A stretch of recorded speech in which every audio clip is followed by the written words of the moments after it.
listening to the Straight to Video podcast with Rob Lane. What's up, everyone, and welcome to my show, Straight to Video. Hope all is good in your world and you're staying healthy and happy, and thanks for tuning in.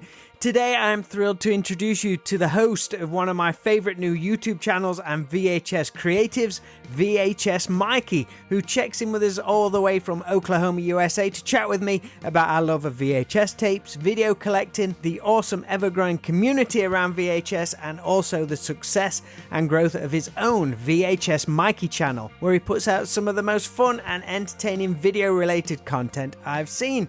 I hope after you hear our talk, you'll check out his YouTube channel and his videos about his Grail Tapes, his Curse Tapes, and some of the super fun video shorts he creates. This talk was fun on a lot of levels, mainly because I met up with a really cool dude, but his passion and creativity, which he puts out there, well, it's kind of infectious. And whilst there's people out there like that, then I'll want to continue to do stuff and try and be better at what I do and share it to people like yourselves. So make sure to hit up VHS Mikey on YouTube, but also on his other social media channels as he spreads all different content across the board. Alright, so let's do it. Strap in and get ready to meet one of the most colourful characters we've had on this podcast as we dive into my straight to video chat with VHS Mikey.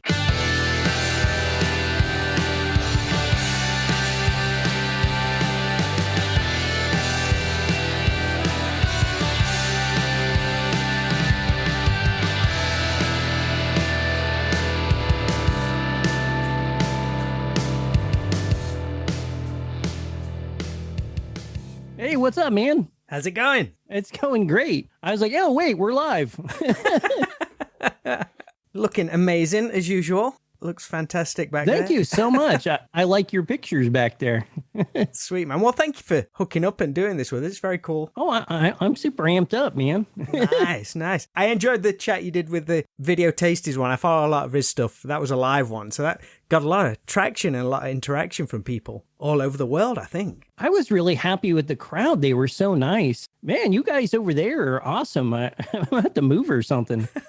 Have you ever been to the UK? No. I always wanted to go, though. I think it's super rad. I don't know. It just like seems a lot more cool. I live in a real dusty area. It's just like tumbleweeds and dust and nothing. So You're out in Oklahoma, right? Yes, I moved here because I got my heart broken and I was like, I want to get 1,000 miles away from this girl. And then I just moved here and dated a bunch of equally awful people. And now I'm just back where I started. Oh, man. Because is it Alva, Oklahoma? Yes, Alva, Oklahoma. We did have a video store up until about a year ago, which was kind of I don't know, I thought that was pretty fun, to walk up there and still rent some movies. Was that the Rialto one which you've mentioned? Yes. Yeah, man, you did your research, man. I got to check up on the people I'm speaking to. Yeah, Rialto is great. You can still go up there and get popcorn and watch a movie, but they no longer have the video store. I did clean it out, though, so I have plenty of Rialto memories. Right. So what was it? Was it like a combo thing, like a video store and a cinema? Is that what it was? Yeah, you walk in. If you go this way, it was the video store. If you go this way, you can go watch the movies. I've never heard of that before. That sounds awesome. How could that not survive, the whole thing? I really just think because this town, it's so small, and I believe it's dying, so that didn't help much. And then they got hit by COVID and all that stuff. Man, because I actually played out in Oklahoma in 2009. In a place called City Limits in Woodward. Any idea where that is? Yeah, I live like an hour from Woodward. So. Oh, wow. Oh, my God. It's crazy. I go up there just to eat pizza and stuff, I don't know if the venue's still there. And I did a quick search for it called City Limits, but I don't think it exists anymore. It was a strange one. It's cool that you're in a band. I was kind of doing a little bit of research on my end. And I was like, oh, yeah, I'm going to get along with this dude. He's a rocker. I'm an old rocker myself. So make sure you never stop rocking. One of my regrets was quitting music, but I had other passions like art and stuff. And I was just kind of doing music so I could make CD covers and stuff. And I was like, well, why don't I just be a graphic designer if that's what I like doing about all this stuff? So I did that for 15 years. What kind of music did you grow up with? What was your thing during the 80s? Well, I loved everything, but my group ended up being a nerdcore rap group. So we were kind of comedy based. It's pretty much like what I do on YouTube, but we rapped it, What time frame was that? Was that like 90s or when was it? Yeah, that was, don't know, early 2000s around there. Oh, it was a while ago. Did you get to play with any bands which you liked, like supporting any bands, or was it just like local stuff? Oh, yes. Tubbering and Super Avia Brothers. I guess they're the same guys, but I was fans of both, and they were kind enough to extend their hand to us. And they also helped me with my career a bit because we kind of made friends of them, in the background. You know how that goes. Everyone kind of gives you a leg up from time to time. I'm the same. I think just generally creative people. Do you find like you bounce from one thing to another? Yes, I have ADHD really bad, so I never know what I'm going to be into next year or even tomorrow. How was that growing up? If we're a similar age, because people picking up on that and noticing, normally it's like, oh, they're just a bad kid or they just need to calm down or something like that. How was that for you growing up? I don't know if the medical terminology was there when I was growing up. Everyone just thought I was a little off, or if as long as I was quiet, they'd let me do whatever I wanted. So I just sat in the back and I'd play with like Star Trek ships and, goof around and draw comic books or whatever my deal was that day. Was art one of your original things you got into? I used to love drawing when I was growing up. I always thought I was going to be an artist of some kind, but once music came along, that was it. It was gone. Well, my first love was being a ninja or laser tag master. A ninja. But art was a little better fit for me and a little better of a career. I didn't start out very good at it, though. I had to really work at it. I think I was almost 20 before I was really worth doing anything with it. Wow. Did you go to university or anything like that to study it? I went to Full Sail University, but that was for computer animation.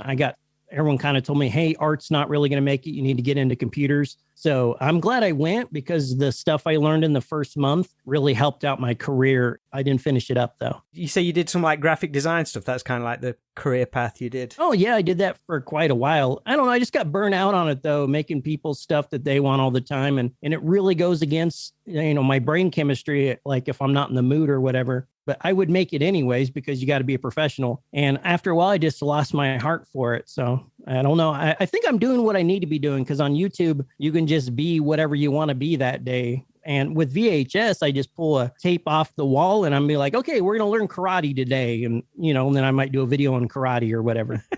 That's super. I love all the graphics and stuff on your site. You've not got like a merch store or anything like that, have you? Do you just make the shirts for yourself? I don't want to put out a bunch of merch right now because I feel like you should work on building your crowd. Right now, it should be about giving people some free stuff and being like, hey, guys, inviting everybody into your family. And once it's a full business, then I might look into merch. I'm going to wait till I have a team that can take care of that stuff. And for now, I'll just concentrate on hanging out with everybody. Yeah. Oh, that's wicked. I'd say just giving those positive vibes, which you do superbly. I get the feeling like it's all a big community you're growing. It's great, man. Everybody's been so kind to me. When I first came out, everybody's like, oh, who's this guy? So that a lot of haters kind of out the gate, but it's really slowed down. Now everybody's kind of coming around like, oh, Mikey isn't so bad or whatever. I just came out of nowhere, I think was the problem. I wasn't part of any of the tape groups early on. I wasn't part of the meetups or anything because I didn't even know anybody was really collecting VHS tapes because I live in the middle of nowhere. I thought I was the only guy. So when I got online and learned there was this whole community and culture and meetups and cool clubs you can join. So I was like, man, I love this. So I tried to meet as many of you guys as possible. Was there a particular thing that kind of reignited that then? Or you say you was kind of like in the background collecting tapes, just doing your own thing. But was there a group or a person or something that you saw which like, holy crap, I didn't realize this was happening? My buddy George, I used to do robot cartoons with him, another one of my side projects. We were out thrifting one day from my old channel and we ran across a TV VCR combo. And we were trying to get some tapes in it. And I think it ate our first tape. We took it home and we were determined to get it to work. And we called it the Mangler because it would just eat every tape you put in it. I remember losing Creepshow. It broke my heart. But we eventually got it to work. And as soon as it hit play and I saw and heard the noises, I got blasted by VHS Gamma Rays. And I fell to the ground with excitement. And I knew what I wanted to do with the rest of my life. Like all the pieces were there. It was like I was a kid again and I had unlimited potential. So I just knew this is what I wanted to do with the rest of my life. And for me to be sure of something, such a big impact on me. So just instant time machine. Oh, yeah, I loved it. And of course, I've bought much better equipment since then and learned how to clean tapes and care for them. And how long ago was this? Oh, this was only 2 years ago, but I quickly cleaned out a couple video stores. So I was able to catch up pretty quick, you know. When that Rialto place closed, was they still stocking VHS tapes, or was they like just totally DVD, or did they have like a back room gathering dust and like, oh, come and get rid of all this crap for us? They had DVDs and Blu-rays and coasters and stuff like that. But upstairs in the attic, they had all the old VHS tapes. And they said, hey, you can grab as many as you want. They're going to be like 50 cents. So I just bought all of them that I could load out of there, whether I had them or not. I was like, I went from having like 10 tapes to, you know, I don't even know how many I have anymore, an entire store's worth. And then I cleaned out family video after that. And now, you know, I'm pretty stocked up for a while. Not much competition around you then with other people grabbing that kind of stuff. Yeah, I'm really surprised that there isn't a bunch of other media hounds. Although there is some in Oklahoma City. They have the VHS and Chill event, which I've been wanting to go check out. So I'm going to go see what those dudes are all about and try to, like I said, I've been really wanting to meet other people in those clubs and stuff and kind of get into the social aspect. Most people who I've met, especially here in the UK, have just been awesome. And occasionally you do get to meet up with them in real life. And everyone's as cool as you hoped they'd be. It's great. It really is cool, man. Well, even some of the grumpy guys that might seem like they're jerks in chat, they're really cool in person. Like, it's just their personality is kind of sarcastic. So you read it like they hate you. But when you meet up with them, they're like, hey, it's Mikey. And they give you a hug or whatever. And you're like, I did not expect that at all, you know? So as like film and TV, has that always been important to you? Did it play a big role for you growing up? Was that like an escapism from real life? Well, yeah, we were super poor and we'd often be living in hotel rooms or sleeping on other people's couches, and watching movies and stuff was kind of like a replacement. Like, you didn't live in a shitty place or in government housing. You were suddenly somewhere else, or maybe you didn't have too many friends and your tapes and movies were kind of your friends. So like, these movies were more important than just films to me. They were, I don't know, they were part of my life. It's just growing up like that was pretty hard, but I didn't realize it till you were older, you know? You're like, no, that was kind of ate up, you know? It's just all you know. So did like video rule over going to the cinema, or was it like a mixture? Oh, yeah. Anytime we had a chance, we'd go to the movies. We had a dollar theater, so we would raid that. The popcorn was high, of course, but we snuck in snacks, you know? Do you have any particularly important cinema memories? Because I know you've done a really heartfelt video about the Transformers animated movie from '86, which is wonderful. But are there any others that spring to mind? Oh, man. Yeah, that Transformers movie was extra heavy. I imagine someone could just watch that if I wanted to catch up on that. But I was working at a drive-in and it was pretty wild out there. The managers never came around and people thought I was the manager because I showed up with a tie, because I thought you had to wear a tie to work. So I walked around as the manager. I would go in the back row of the drive-in and there'd be kids smoking pot and having sex or whatever. And I'd be like, hey, just keep it quieter, you know? What films were they showing? Oh, man, they showed pretty much double features of old movies and new movies. So you'd get Exorcist and Poltergeist. And sometimes it would have, you know, new stuff like Happy Gilmore and stuff like that. I guess that isn't new anymore, but you know what I mean? Because that's on my bucket list. I've been to America tons of times. I've got family in America, but I've never done a drive-in theater. So that's on my bucket list of things to do. Well, they're very rare. There's a good one in Colorado, but a whole city has built around it. It used to be kind of out in the country, but now it's like surrounded by suburbs and stuff. So it's a little bit different experience. But I remember that drive-in used to play X movies. So you'd be driving down the road and you'd see, you know, tits on the screen or whatever. It was a pretty wild drive-in. Superb. So I got to talk more about video shops and how you look back on them. Perhaps get some contrast to how they are over here. But I'm pretty sure it would be kind of like for like.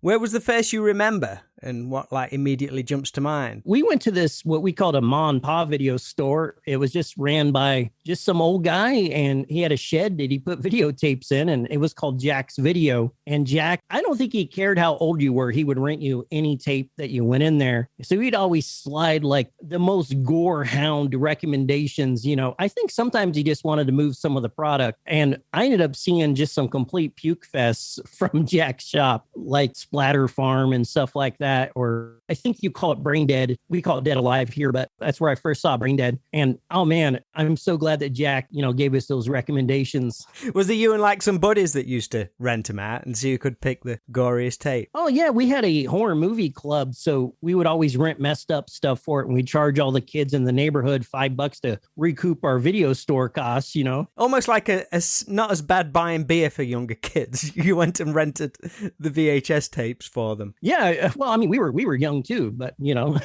Have you always collected tapes? Do you remember some of like the first you owned outright? I've been cleaning out video stores my whole life, but there was times in my life where I tried to grow up and got rid of them for a while, or maybe a girl made me throw them out or whatever. But now daddy's keeping his stuff. There ain't nobody's keeping me from, I'm not that impressionable kid that's going to listen to somebody anymore. So I don't think there's a person in the world that can get me to throw my tapes out now. Do you remember the first one you actually got to own yourself? Because that's a big deal when you've been renting films all the time, then you actually get to own one. It was an anime called Valley of the Wind. The anime here in America, it was called Warriors of the Wind. And it was kind of an orcs versus Nazis type thing. And it was an animation. And at 7 years old or 8 years old, I remember it being so violent. And I've never seen anything like that before. And it impacted, I think, my brain the rest of my life. Had you seen it before you brought it, or was it one that was given to you like as a gift? Well, it wasn't an official copy. My buddy made me a copy of the movie. All right, okay. And that was kind of how I usually got mine. A lot of the time I didn't have the real covers. My buddy, because he was more well off, would just go ahead and copy me whatever. Remember, bootlegging movies used to be a feature and not a crime.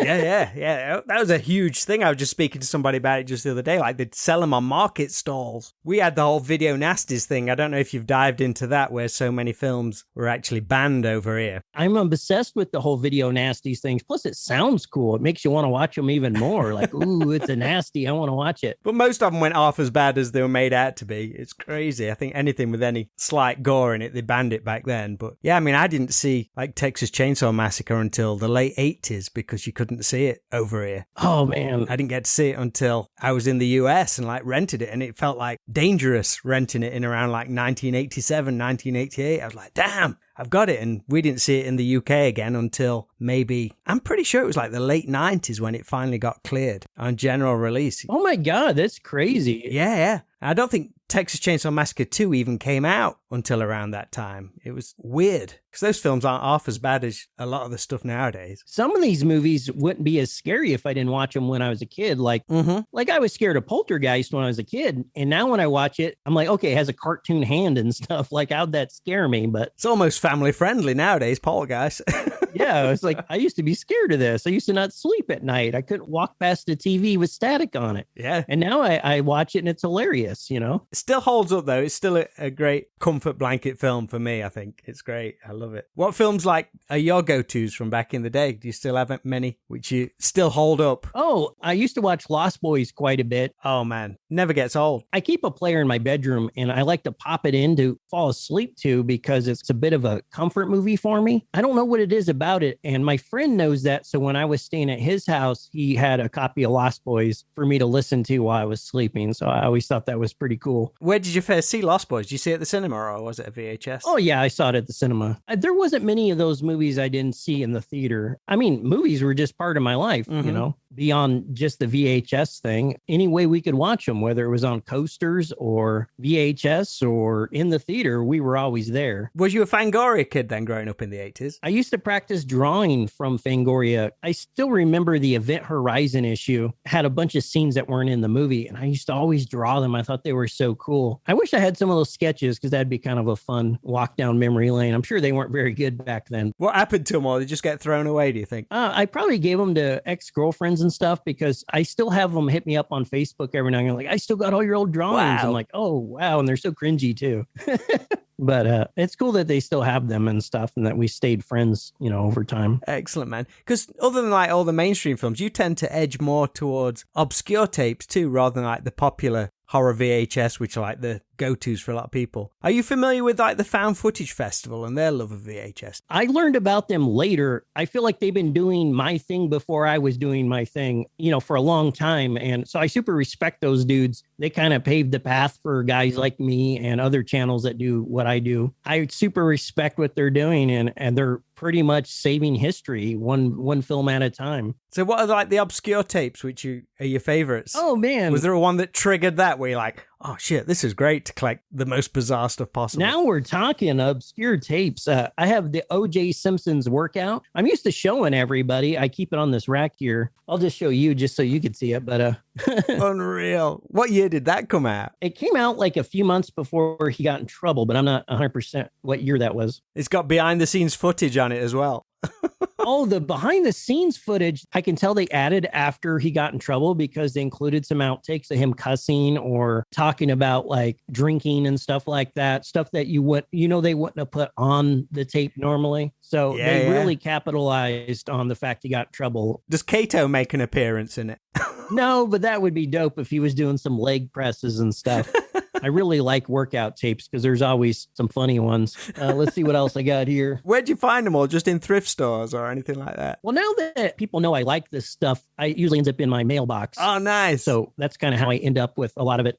I'm used to, like I said, a visual show. So I usually put on I show off all the tapes and bring out puppets. Which one has eluded you? Is the one which you know about, but you've never seen it? Oh, I'm trying to find... It's a Wendy's training tape, and it has people rapping like how to make shakes and stuff on it. Right. We don't have a Wendy's over in the UK, or at least I know what it is, like a McDonald's kind of Burger King place, right? Yeah. But it's just complete cringe, because they're rapping the exact size you need to fill up the shakes. And I really want to get it, but I just can't seem to find a copy of it online for nothing. And I would pay quite a bit for it. I'm presuming it's in your eBay saved searches. Yes. I also collect this tape called Spooky World. It was only given out it was a horror hayride. And if you went to Spooky World, there was a tape you could buy in the gift shop. So there's only, probably 500 or 1,000 in existence. Wow. And I'm trying to buy all the copies of it that you can. Have you got some already then? I have 4 of them right now. They've cost me quite a bit just to get those 4, but I'm worried that if I get them all, though, no one will even know what it is and they won't really have any value beyond, I think it's cool, I wouldn't sell them anyways. I'm going to be a burden on my family when I die. They're just going to have to deal with all this. Mate, that's the thing. It's like I'm trying to scale down now, but I keep buying shit. Well, I threw my furniture away to make room for tapes because I don't have friends over, but I do need space for tapes. But then a couple weeks ago, a girl wanted to come over, so I bought a couch real quick just so we'd have a place to kick it. Because usually I'm just in my computer chair working on stuff, So is the whole house going to be a conversion into a video store, do you think, at some point? It's been my plan, but I'm realizing quickly that the tiny home I bought isn't going to be enough room. So I think I'm going to buy a building and convert it into a video store and not make it for the public, just for filming and stuff. Just to sit there. Yeah. Maybe, if someone having a birthday party, they can come, check it out or whatever. I don't want a bunch of snot-nosed kids in there or whatever touching my stuff. But, if someone older wants to have a birthday party, that's fine, Have you got any cool memorabilia, like standees or anything like that? Oh, I do have some standees, but they're in the basement, or I'd bust out my Jaws one for you.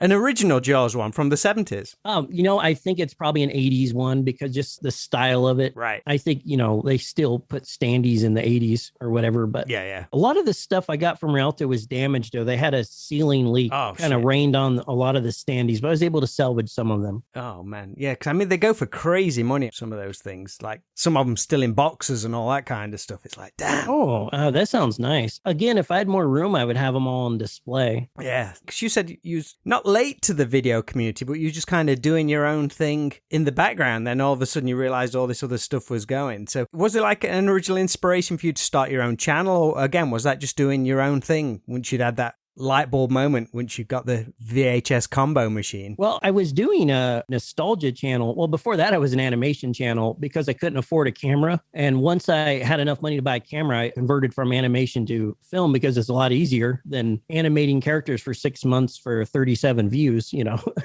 So I was just doing nostalgia content, talking about My Pet Monsters and Garbage Pail Kids and stuff like that. That's stuff I'm really passionate about. But it was also a very expensive hobby because every time I wanted to get one of these old things, it would be like $200 or $300 to get an old light bright or whatever. Right. But when I ran into that TV VCR combo, I was like, oh my God, here's an unlimited resource of ideas. Because I just use the products to tell stories, Mm-hmm. And I have a bigger connection with tapes than I did with this stuff. To me, it's a springboard for ideas. Like I said, whatever I'm into that day. Yeah. How did it affect your artwork? Did you go down there? I mean, 'cause all your logos and stuff like I mentioned earlier, it's really, really cool. So did it just open doors for that as well? Like you say, just a springboard for ideas. It suddenly opened this new door. Yeah, I draw a lot of little demented tape characters and stuff. And I even got a little mascot character I've been using for if I ever get too old, I'll just become a cartoon character at that point. And you got to think of the future too. But I don't want to just do YouTube forever too. I want to get into putting out some tapes of my own and some DVDs. And I also would really love to start an animation company and start,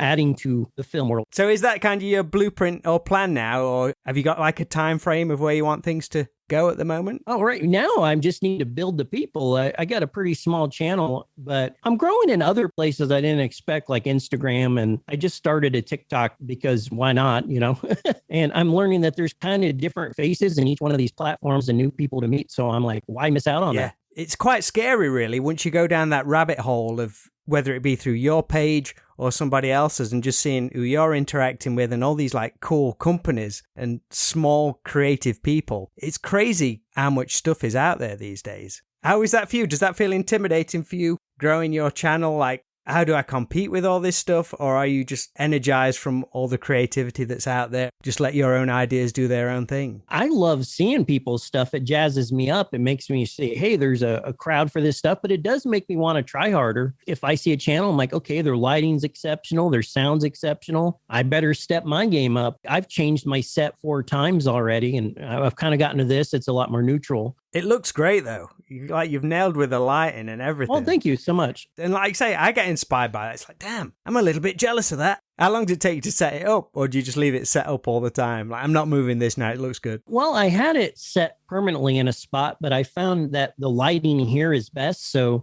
I just set it up before I do the show. It takes me about, 20 minutes or something. I kind of got it down now. Nice. Any projects you're working on in the background, which you can share with us, or do you keep it secret until you put it out there? I'm working on an Addams Family video right now. So I'm hoping people like that one as well. It's not as much of a tearjerker as much as it's a letter of love, but I just make a video, around whatever I'm passionate about. So right now it's Addams Family, and who knows what it'll be tomorrow. Kind of to bring things to a close, I'll put you on the spot, but I want you to give a recommendation. So it's the late 80s, all copies of, let's say, Nightmare on Elm Street 4 are out on loan. Which other couple of films should we take a shot at? I think the House series is pretty fun. Yeah? I like the second one, but a lot of people hate it. I think you should start with the second one because it's more fun. Although that's a hot take. I know a lot of people don't like it, but I don't know. I love the puppets and anything with a puppet, and I'm going to jump into it, which is also why I like Gremlins and stuff like that, or the Puppet Master movies. Pretty much any of the Puppet Master movies, I'm like, yeah, this is my jam. You know what? I don't think I've ever seen any of the Puppet Master films. Oh man, they're so much fun. Simply because the trailers used to freak me the crap out. Like the Puppet Master films and Dolls. I don't know if you remember Dolls. Yes, another Charles band. The poster for that one used to freak me out as well. So I've never gone down that route. I think I probably managed Ghoulies, and that's about as far as I got. But yeah, Freaky Dolls, they're my clowns. I don't mind clowns, but dolls have the same effect on me as clowns do to other people. Well, then you might want to stay away from full moon movies in general, or anything Charles Band touches like Dolls or Puppet Master. But those, I don't know, they just inspire me. I want to build a bunch of little creepy puppets and stuff. And maybe the animations I do will not be animated, but will be,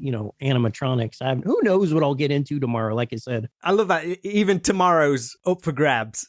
Now that we mentioned it, I'm like, I wonder if I can do that.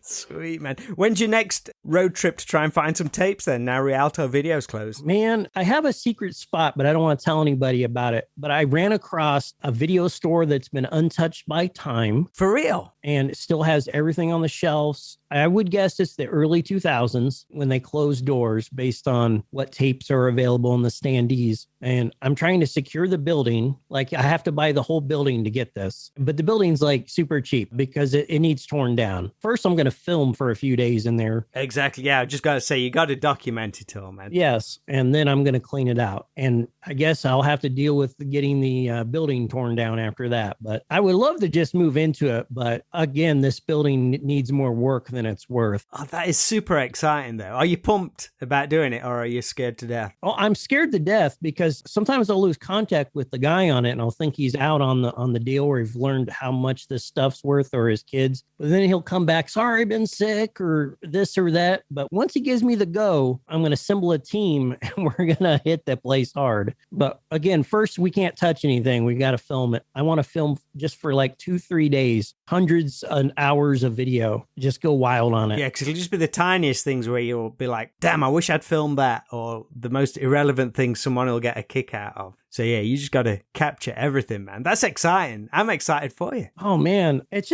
scary because, he'll go silent and I really don't want to miss out on this opportunity because my regret at Rialto, I filmed for 3 weeks. I wish I would have filmed for a month because there was so much stuff still to capture before they tore it all down, Are any of those videos online? I've seen a couple of little short clips because I know you changed your channel up. I made a doc on it, but I recently took a lot of stuff off my channel because YouTube's algorithm's strange sometimes. And it really likes when you do the same thing over and over and over and over. Right. So I've kind of shifted to just doing movies right now. But I've been experimenting with the shorts because I'm like, if you're going to make me do one thing over and over, that's fine. But in shorts, I'm going to be more experimental and do what I want to do or whatever my brain's telling me to do that day. So I'll probably mix some of that into some of that. Is there any other channels and stuff you're enjoying people's content on, or any filmmakers or merchandise people which you enjoy following? I watch everybody's everything, and I don't necessarily always watch stuff in my genre. I think there's stuff to learn from everybody, from guys that do Nintendo channels all the way to girls that do a nail channel. Just watch what they're doing, listen to them. Why are they interesting? I don't know. I don't watch a lot of media, guys. There's a couple of channels I do. I just don't want to ape what they're doing. You know what I mean? Mm-hmm. So I kind of watch stuff outside my genre. If I do pick up a bad habit, at least it's not going to hurt anyone in my direct field of view. That's a great advice, though. Just rather than like copy someone, I want my channel to be just like this. Just like watch everything and just absorb stuff from all different places. That's great advice, really. Well, like a camping video, if I want to do a camping video, I could pull out a camping tape, cover the camping tape, and actually go camping, So I kind of want to keep my adventures open. I don't always want to be in this, I call it my video alley, but I don't want to always just be in this room. I eventually want to get outside a bit more with my tapes. I've got vibes of street trash. You've probably been told that before. I have video tasties. I think someone brought it up in the chat. It might have been you. I don't know. Definitely got the vibes of that, especially with the neon lighting. I remember like coming out in Fangoria, like that lighting and that look of the alleyway, that kind of grabbed me back then. I picked that up from my buddy Roger. He makes films and he loves neon lights and anything that looks like Creepshow. I worked with him on a film and I kind of tried to pay attention to what's going on. So, not just be there as one of the help, but also try to learn. So I picked up a lot of lighting tips from those guys. Where's he based out of? He lives in Iowa, but I flew up to be in his movie. We filmed it in a weekend, Is that out? Yeah, it's called Tapehead. Although he's reshooting it, it was kind of like a short or a proof of concept. Right now, he's doing a feature length version of the movie. He hired actors and has the city involved. And so he has like cop cars and he has streets cleared off. So it's a much bigger thing. And he learned so much making the film with us and what not to do or what to do. I feel like what he's doing now is going to be a much better movie. And I would argue that people should hold out for the new version of it, because what he has sent me the dailies of, I'm like, oh my God, I wish I was in that movie. So this is like his Evil Dead 2 compared to Evil Dead. Yes, exactly. It's his Evil Dead 2. He wanted to make Evil Dead 1 initially, and he said he felt like he made Army of Darkness, right, and that bothered him. So he wants to make a better spiritual successor to his first film. Mikey, thanks ever so much for chatting with us. I want to wish you all the best for the channel and whatever creative thing you go down next, because I'm excited for it. I love the video store adventure. I'll be keeping my eyes peeled for that. So have faith with it. That'll all work out and you can share it all with us. Well, thank you so much. I think your crowd seems pretty cool and your guests seem pretty awesome from what I've listened to. So thank you so much for having me. Nice one. And yeah, and if you ever make it over to the UK, we'll have to go on some VHS road trips and try and find somewhere. I am all about that. I'm going to hold you to that.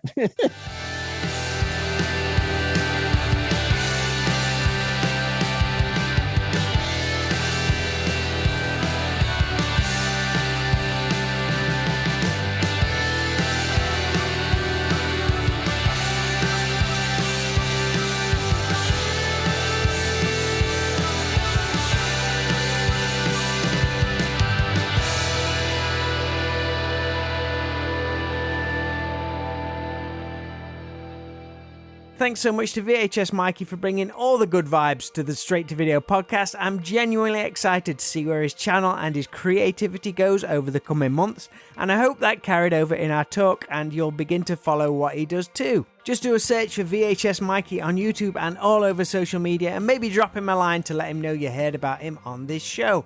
And if you want to check out earlier episodes of this podcast, then over 200 chats are available at stvpod.com or wherever you listen to podcasts. And we also have our own Patreon page with a lovely community of like-minded people at patreon.com/STVpod, where you can go that extra mile in supporting this show for a very small monthly donation. And I truly appreciate each and every one of you who has jumped on board.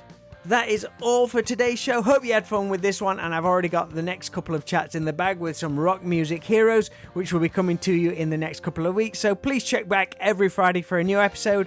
But until then, take care and speak soon.